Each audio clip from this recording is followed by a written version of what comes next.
Number 2، لفظ سنیں اور اسی طرح میرے پیچھے پڑھیں۔ ٹھیک ہے؟ شاباش! خدا حافظ۔ نمبر 3، اردو کی کتاب پکڑ کر بتائیں کہ پڑھتے وقت آپ کتاب کو کیسے رکھتے ہیں۔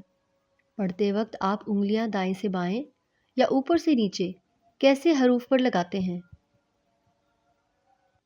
پیارے بچوں، آپ کی کتاب میں کئی کہانیاں موجود ہیں۔ آپ نے کئی کہانیاں سن بھی رکھی ہیں اور سناتے بھی ہیں۔ اپنی پسندیدہ کہانی دوبارہ درست ترتیب سے سنائیں۔ پیاسے کوے والی کہانی۔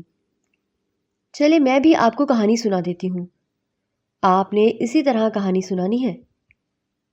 ایک کوا پیاسا تھا، وہ پانی کی تلاش میں نکلا، ادھر اڑا ادھر اڑا لیکن پانی کہیں نظر نہ آیا۔ تلاش کرتے کرتے وہ ایک باغ میں پہنچا۔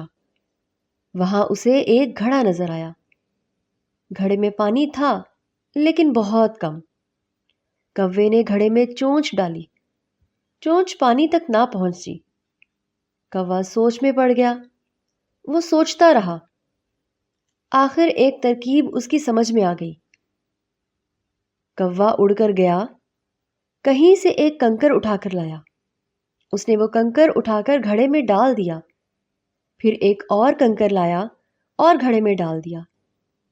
اس طرح کئی کنکر لایا اور گھڑے میں ڈالے۔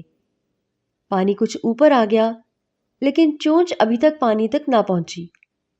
کوے نے ہمت نہ ہاری، وہ کنکر لاتا رہا اور گھڑے میں ڈالتا رہا۔ اب پانی کافی اوپر آ گیا۔ کوا بہت خوش ہوا۔ اس نے جی بھر کے پانی پیا اور کائیں کائیں کرتا ہوا اڑ گیا۔